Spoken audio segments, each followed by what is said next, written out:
At the family dinner that night, the room wasn't loud, just tense. Forks scratching plates, chairs creaking, that kind of silence that waits for something ugly to happen. And it did. My mother put her fork down, looked straight at me, and said with that tone she reserved only for me, everything stopped. My sister froze mid-smile. My father sighed loud enough to make sure everyone heard. And I didn't move. I didn't breathe. Because for the first time in years, I wasn't planning to stay quiet. But what none of them knew, what I didn't know yet, was that the next voice at that table wouldn't be mine. It would be my grandfather's, and he would say something that would shatter everything my family believed. Before I tell you what happened, I need to show you how we got there. Because that dinner wasn't an explosion out of nowhere. It was a fire that had been burning for years. If you asked anyone in my family who I was growing up, they'd probably give you a polite answer like, "Oh, he's quiet. He's easygoing. He doesn't cause trouble." But the real definition? I was the invisible one.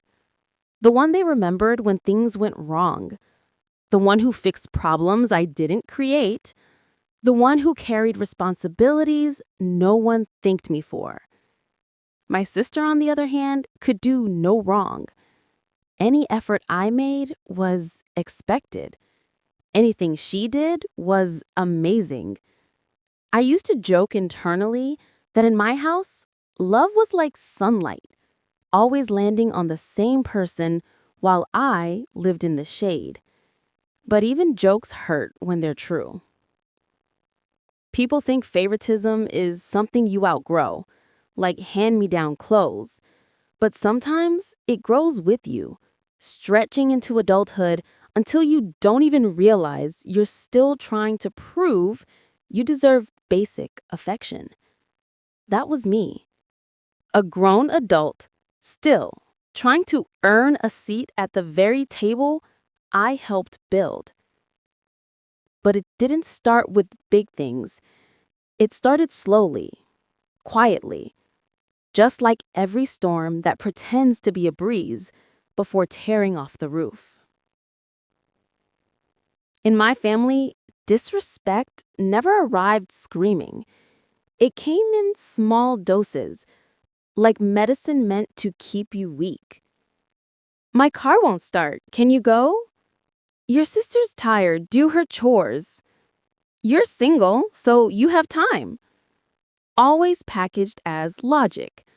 Always sugar-coated as helping the family. But it wasn't help. It was expectation, duty, obligation disguised as love. And every time I stepped up, the bar moved higher. Meanwhile, my sister, she could breathe and earn applause. I used to feel like a chair in the living room, always used, never appreciated, and only noticed when someone needed a place to sit. If I ever said no just once, they acted like I'd set the house on fire. But the thing about small humiliations is that they stack, quietly, until one day they weigh more than you can carry. That day was closer than I realized. Everything truly shifted a few weeks before that dinner. It started with a phone call from my mother. She didn't say hello. She didn't ask how I was. She only cleared her throat and said, "Your sister needs help. We need you to handle it." Not, "Could you help?" Not, "Are you available?" Not, "Is this okay for you?" Just, "Need and you." I asked what was going on. She sighed, like explaining things to me was an inconvenience. "Your sister's overwhelmed. She's had a long week. You know she can't deal with stress the way you can." There it was again. The family's favorite myth: I'm strong enough to take anything. She's fragile enough to take nothing. It's funny how families decide who you are without ever asking. They assume your silence is strength. They assume her tears are weakness. And suddenly, your life becomes the sponge for everyone else's spills. But that day, for the first time, something inside me pushed back. Not loudly, just enough to be heard by myself. I said, I'm tired too. I've been dealing with a lot lately. My mother paused long enough for me to hope. She then said the line that snapped something inside me. Yes, but you're better at suffering than she is. Better at suffering. Like it was a skill I should be proud of. I laughed. Quiet, sharp, bitter. One of those laughs that doesn't sound like amusement, but like a warning. I said, okay. I hung up, and I realized in my family, my pain didn't count because it didn't make noise. From there, things only escalated. I could feel whispers in every room whenever I visited, the kind where conversations die the moment you walk in, where eyes exchange messages that mouths don't dare say out loud. My sister started acting like I was the villain in a story I didn't even know was being written. If she forgot something, it was my fault.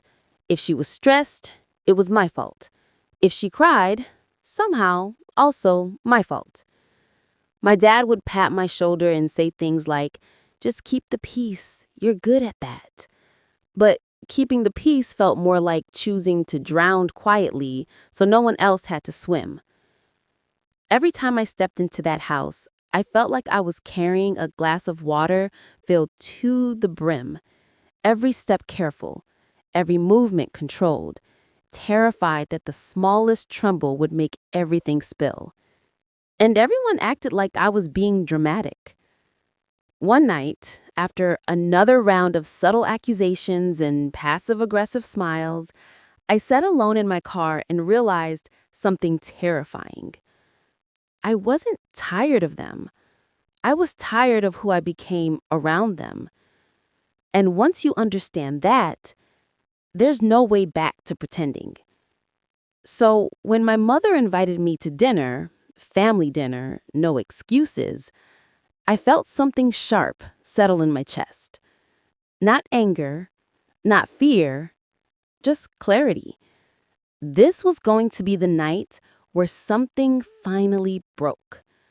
I didn't know what, I didn't know who, but I knew it wasn't going to be me this time.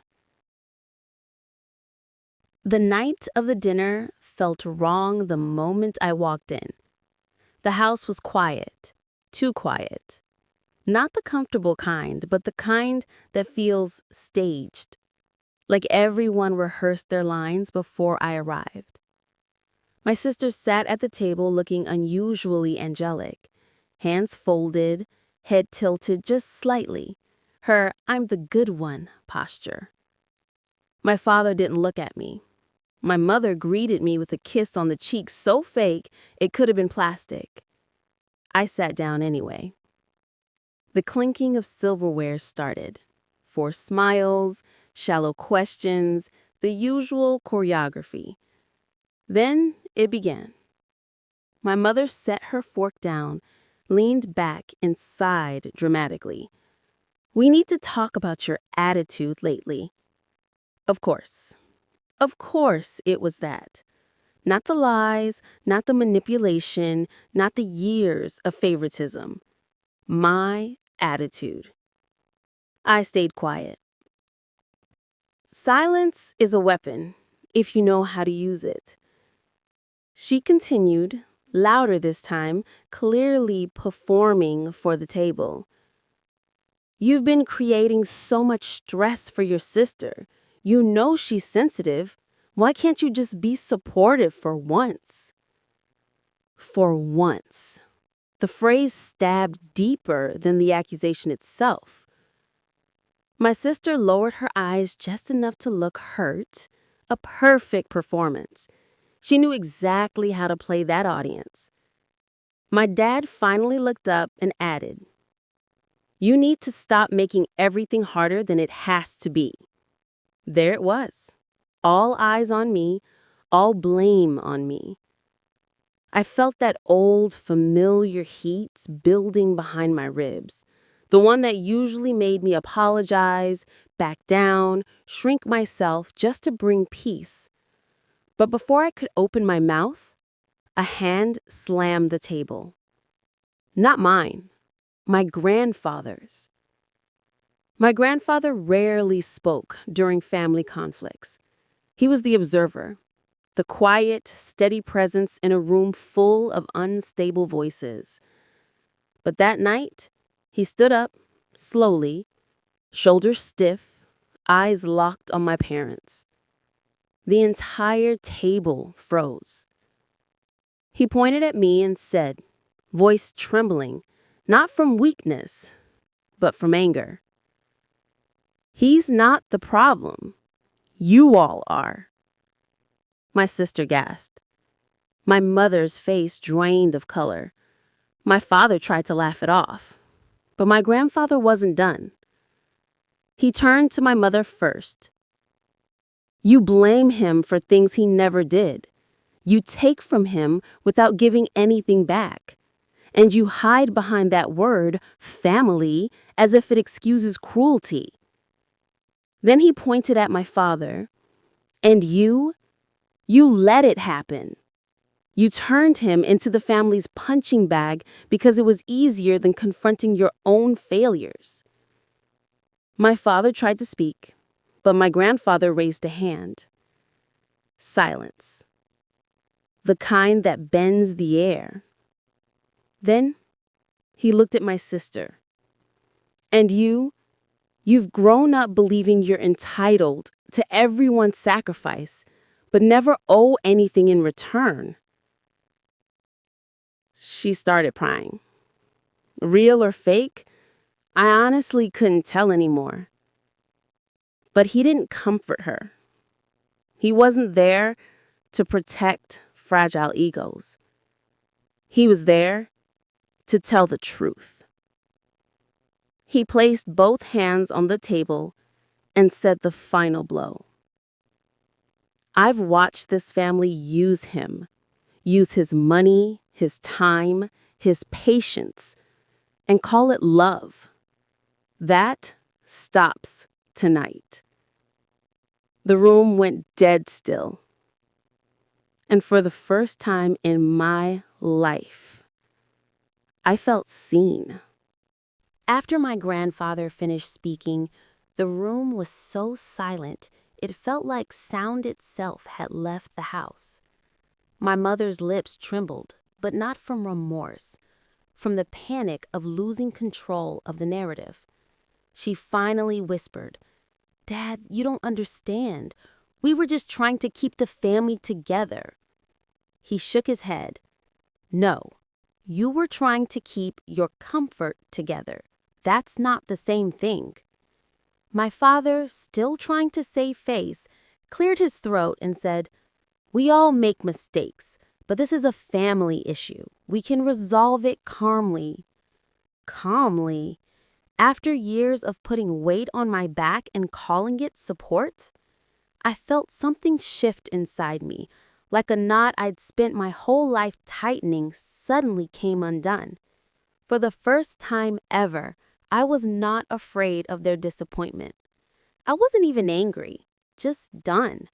I looked at all of them and said, "I'm not your problem solver anymore." My mother blinked like she didn't understand the sentence. So I clarified slowly, "I'm done carrying the blame you don't want to face. I'm done fixing what you break. I'm done being the one who has to be strong so you can stay weak." My sister wiped her tears and said in a small voice, "So you're just giving up on us?" I shook my head. "No, I'm finally choosing myself." Grandpa placed a hand on my shoulder, a simple gesture, but it felt like someone was finally handing me back a part of myself I didn't even know I had lost. My parents tried to backpedal, saying things like, "Maybe we overreacted. We can talk about this later. You're being dramatic." But manipulation doesn't work on someone who stopped needing approval. So I stood up, pushed my chair back slowly, and said, "I'm leaving before you turn this into my fault again." Then I walked out. My grandfather followed me outside. The air was cold, clean. It felt like the first real breath I'd taken in years. He didn't say much, just stood beside me and whispered, "Proud of you." 2 words, but sometimes 2 words can carry the weight of a lifetime. In the days that followed, things changed more quietly than I expected. I slept better. My chest didn't feel heavy anymore. Even my apartment looked different, like it finally belonged to someone who wasn't dragging invisible chains. My parents tried calling, texting, sending long messages filled with guilt, and we were just worried about the family. I didn't block them, but I didn't respond. Not yet. Healing isn't about revenge. It's about refusal. Refusing to shrink. Refusing to apologize for existing. Refusing to live in a story someone else wrote for you. And that's what I finally did. When people talk about family problems, they often imagine big fights, shouting, broken plates, slammed doors. But the worst kind of hurt isn't loud. It's quiet, normalized, disguised as duty, sacrifice, tradition. I spent years believing I was the problem because that belief benefited everyone but me. But the truth is simple. Sometimes the bravest thing you can do is stop carrying what isn't yours. Walking away wasn't a betrayal. It was freedom.